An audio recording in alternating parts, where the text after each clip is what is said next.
Insulin sensitivity. This is something that you keep bringing up. Talk about what that is and why it matters.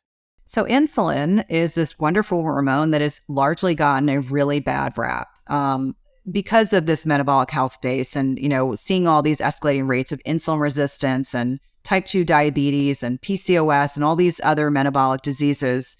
But insulin sensitivity really comes down to when you eat a meal, depending on what macronutrients you've consumed, protein, fat, or carbohydrates, understanding that fat has the most negligible impact on blood sugar and subsequently insulin, then protein, then carbohydrates. So if you eat a bowl of ice cream, that's not a good. So you sit down and eat a bowl of chips, you're going to get a much more exaggerated blood sugar response and insulin response than if you eat, you eat a stick of butter. I don't know anyone that would do that, but let's just use that as an example.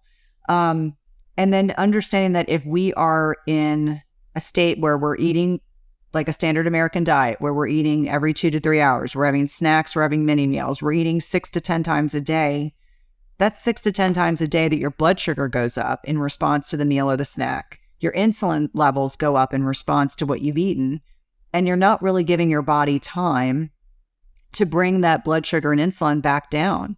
And when your insulin levels remain high, you are not able to tap into fat stores for energy. And over time, if insulin is, you get this buffering effect. Insulin's a hormone and it's designed to shuttle blood sugar into cells.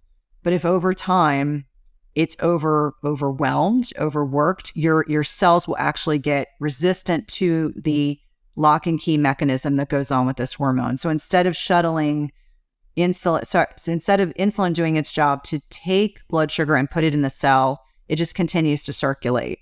So then you're dealing with these correspondingly, usually symptoms. These are individuals that may have things like a storage problem with blood sugar in their liver called NAFLD, non-alcoholic fatty liver disease. They can have skin tags. They may be urinating frequently. They may have changes in their vision. They may have kidney issues. They will become weight loss resistant over time. They may develop high blood pressure. They may have high triglycerides and low HDL. There's a lot of different metrics that we can kind of look at to turn the lever to kind of look at, is there some degree of insulin resistance? But insulin resistance all comes down to this communication problem of getting your blood sugar, taking that glucose molecule and moving it into the cells intracellularly. And if you're eating if you're eating frequently, then you're making it harder for your body to be able to properly regulate these hormones. Now, if you're eating 2 times a day, 3 times a day, not snacking in between, your body can work much more effectively. It goes, you eat a meal, you have this bolus of protein and carbohydrates, blood sugar goes up to accommodate, insulin goes up, comes back down. You have a lowered insulin state throughout the day in between meals. You very likely are not falling asleep. You're very likely not having energy crashes. You have sustained energy. You've got very clear, cohesive thoughts. You're not weight loss resistant, generally speaking. And so it's really helpful to understand that there are many lifestyle mediated things that we do that impact how sensitive our insulin is in terms of communication with our cells. Things like meal frequency, stress, poor quality sleep, exposure to toxins, over exercising, or, not properly fueling your body, doing, chronic cardio, which I'm sure I'll probably get hate mail over. But it's important for people to understand there's a lot that we have under our control, but it really starts with understanding that insulin is our friend. It is not a bad hormone. Same thing with blood sugar. Glucose is not an enemy either, but it's our modern day lifestyles and the ways that we eat that are negatively impacting these hormone pathways and our ability for our bodies to be able to effectively lower our blood sugar, move the blood sugar into the cells, properly regulate these key hormones. I mean, there's a lot more that goes on, but I would say that's kind of like the basic thing. So when I talk about metabolic flexibility, it's our body's ability to effectively free up both stored sugar and stored fats as a fuel source. And that's what happens when our insulin levels are low. As we are becoming more metabolically flexible, our body can decide, am I being chased by a rabid animal and I need to flee? I need quick energy. I'll use those carbohydrates. Nope, I need to run a marathon. I'm going to actually, or I need to, be very focused on intense intellectual work. I'm taking an exam. Okay, then, what's going to happen is your body's going to go in and free up these fatty acids. or even another fuel substrate or ketones, which actually diffuse across the blood-brain barrier. And our brains really like fat. So a lot of what goes on in terms of, doing this switch of talking about metabolic flexibility is understanding that we have a lot under our control, but so much about insulin sensitivity is a byproduct of our lifestyle. So there's a lot that we can do. I want to make sure I make that message very clear. There's a lot we can do to improve this. It's not once you are no longer insulin sensitive, that's a, do or die. It's really, that is reversible. Most metabolic diseases, most chronic diseases are completely reversible, but you have to do the work. And this ties back to what we talked about before, where insulin is more sensitive at night versus earlier in the day, as a general statement overlying what you just said. Yeah, so we're much more insulin sensitive earlier in the day. That's much more aligned with this kind of chronobiologic rhythm in our bodies. So if you're going to have those carbohydrates, I always say, have them in the morning or early afternoon. Don't sit down and have, my teenagers do this, but like adults shouldn't do this, like this massive bowl of pasta with a teeny tiny piece of like protein. Don't have that right before bed, because that's going to make it harder for your body to actually process this massive bolus of processed carbohydrates. Very different than having a sweet potato or, an orange or, a bowl of berries. Very, very different. I may have said that backwards. You're more insulin sensitive in the morning, less at night. Yes, I knew what you meant. Let's talk about somebody who, in general, has lost that sensitivity. This ties back to the fasting and some of the other things we've been talking about. But let's give them a handful of things they can do to start off in a really general sense to work their way back in the beginning. Yeah, I think this is important for people to know that there's definitely a path back. So number one, prioritize protein. It will keep you satiated. Number two, if you know that if you've lost a degree of insulin sensitivity, be mindful of your carbohydrate intake. And by that, I mean, maybe you need to measure your carbohydrate. Maybe you have a quarter cup of berries. I know this will make people mad. Maybe you have half a cup of sweet potato. I mean, you really do have to be mindful. I would say intermittent fast, starting with ripping off the Band-Aid and stop snacking. Don't eat after dinner. Maybe you start with 12 or 13 hours of fasting. We know even that confers benefits. I always say 12 hours should be the norm for everyone, irrespective of what life stage they're in. So some degree of intermittent fasting, making sure you're sleeping. Like, we know if you get less than 6 hours a night of sleep, you reduce your ability to control your blood sugar and mitigate your blood sugar by up to 60%. It also impacts your leptin and ghrelin, appetite and satiety hormones, which is really important. I would say hydrate, move your body. Like, even 10 to 15 minutes of walking after a meal will help mitigate your blood sugar response. Like, that should be a bare minimum. I used to make fun of these couples in my neighborhood that would walk in the evening. Now we become those couples, but it's really because we know there's so many benefits. I mean, literally all you need are shoes to be able to walk after a meal. Like, get outside, walk for 10 or 15 minutes. I don't care how cold it is. Put a hat on and gloves and, a jacket. Or if you want to, really evoke some hormesis, maybe you can be like my husband. He wears like sweatshirts. I'm like, have you turned into a teenager? Like, my teenagers are impervious to coats, and so is my husband as of late. So walking after a meal. I think the other thing is to get hormone levels checked. Like, I think this is very important. Not just sex hormones, but get a fasting insulin checked. Everyone listening should have a fasting insulin drawn a couple times a year.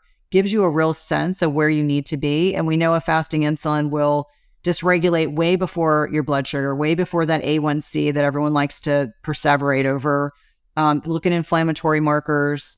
A fasting insulin is cheap. If you have someone that's not willing to draw it, it's anywhere from $15 to $20 based on what I've seen online. It's not a functional medicine test. It's not an expensive test, but I think it can be very helpful. And I always say knowledge is power. And then the last thing is understanding that stress also impacts blood sugar, also impacts cortisol, also impacts insulin, and trying to manage your stress. I'm not saying like a little bit of stress is good. Like, stress is normal, right? But if you have chronic, unrelenting, uncontrollable stress, and it starts from the moment you get up in the morning to the moment you go to bed, you got to change something. I don't care if it's you take 5 minutes at the end of your day to read a book locked in your bathroom because you got little kids. I remember those days. Maybe it's you hire a sitter so that you have an hour to yourself once or twice a week. if you're a single parent or you don't have a lot of family support. But finding time to be able to prioritize doing something that brings you joy is going to be very, very important. And so I think those are the things I would probably start with, because I know we started the conversation saying it's overwhelming when you think about all the things, but it really does start with food. What we eat and when we eat really matters. And those two metrics alone can have a profoundly impactful impact on blood sugar variability as well as insulin sensitivity. I want to highlight something you brought up there that's really important. The fact that getting an insulin test done fasted, the importance of that, because what can happen in the body if you're only measuring blood glucose and then using that as your measurement of your metabolic health, over time, as you're becoming more insulin resistant, the body's just going to make more insulin to keep that blood glucose at bay. And if all you're measuring is the glucose, you're going to think you're fine. But in the background, for years and years, you can be insulin resistant, and all kinds of health complications can be happening in the background. Yeah, I think, when I finished my nurse practitioner program back in the 2001 timeframe, we used to say that patients with a blood sugar under 140 were good. Now it's under 100. So at least we're heading in the right direction. But that gray area of how many women I see that are really scooching towards being insulin resistant, it's not yet showing up on their A1C, which is a 90-day snapshot of blood sugar control. Their blood sugar is a little higher than I want it to be, and even checking at home, it's not where it should be. And then we draw fasting insulin and the light bulb goes off. It's like, oh, your fasting insulin's 20.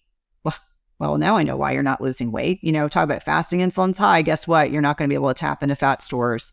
So helping people understand that fasting insulin can be a hugely insightful lab value to be looking at that is inexpensive, very valuable. I track my own. Like, I know what my fasting insulins have been over the last 4 or 5 years, because it kind of gives me a sense of, what direction my thyroid is going into.